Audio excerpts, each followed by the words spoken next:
Hi guys, good evening everybody. Samahan nyo nga akong i-voice over itong vlog kong nakaraang buwan nga ito. Nag-isip pa nga ako kung anong sasabihin ko nga sa inyo. Yun nga daw ay pamangkin ko. Nay si nanay. Nandito nga kami sa kitchen namin, sa bahay namin sa probinsya. Yan nga ako, di ba? Nagluluto nga ako dyan sa kahoy. Minsan kasi ay kahoy lang ang lulutuan mo. Kaya wala man kaming gasol-gasol kasi nga mahal nga ang gasol. Hindi pa namin afford ba yung gasol. Ganon nga ako dyan ng ulam namin na gulay. Tapos nagsayaw-sayaw pa nga si Kalamon nyo dito. Kala mo naman napakagaling sumayaw. Yan nga daw yung gugulayin namin. Italbos ng kamuting kahoy na kinumot-kumot namin. Ang tawag sa amin nun, rinumos na kamuting kahoy. Yan nga, pangalawa na nga pakita sa inyo. Ano ba yung Kalamon? May fast forward nga, nandito pa rin nga ako sa pagluluto ko at pagkukuking show ko nga dito sa probinsya namin. Pagpasensyahan nyo na nga guys yung background namin kasi nga magulo pa yung bahay namin. Yung kusina namin na kailangan kong iparelocate, ipapagawa ko nga yan. Iniwan ko na nga doon sa airport ko yung pampagawa niya. Gawa ko nga yan ay inutangan ko lang din. Kuskus balungos nga si Kalamon nyo dito para mayroon akong pambayad at pampagawa ng bahay namin. Kung nagbo-voice over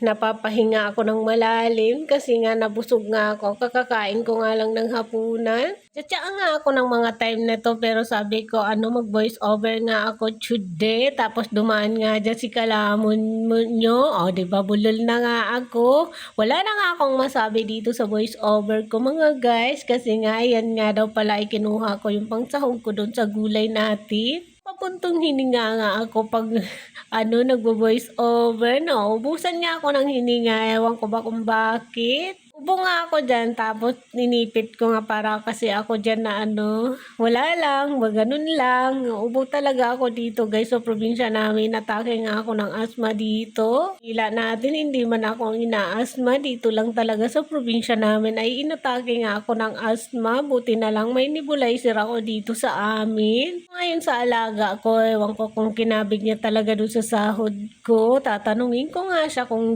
kinuha niya yung bayad doon sa nebulizer natin. Hindi pa nga ako tapos dito sa pagko-cooking show natin. Mahirap kasi magluto dito sa kahoy. Yan nga daw ay si nanay. Nagdala nga siya ng tubig sa table namin na maliit. Saan nyo na itong voice over ko mga guys kasi medyo mahaba nga ito. Itong ko kasi dito yung mga past natin na video kasi nga wala nga akong time akong time doon mag-edit kasi wala man kasi kaming wifi. Di kasi kaya ng load lang yung pag-edit ba pag-upload sa YouTube kasi ng malaking wifi or hindi talaga kaya ng load kasi kahit ang load mo ay malaki mahina pa rin talaga yung dating dun sa natin pag-upload. Time nga ito mga guys is super init nga dito kasi guys sa probinsya kapag pag dito nagluluto ka, kailangan mo nang magluto ng hanggang gabi ng ulam. Ba mga guys, yan nga ay kapatid ko, yan nga yung